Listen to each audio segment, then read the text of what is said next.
Hello, welcome back to HardReset.Info channel. In this video, let me show you how to fix apps stuck on waiting or loading in App Store. So let's say that you want to download multiple applications at the same time from App Store, and one of the applications is stuck. It simply does not load in.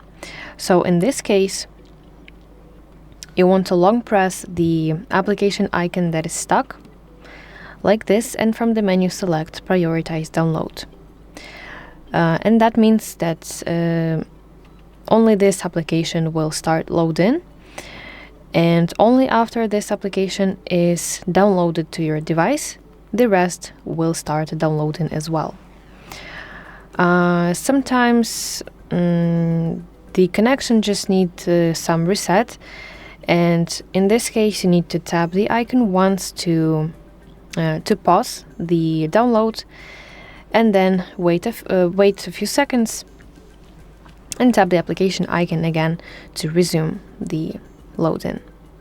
So I feel like after completing those steps, your application should now continue downloading, and I really hope that this video helps you. If so, please like this video and subscribe to our channel to see more content like this.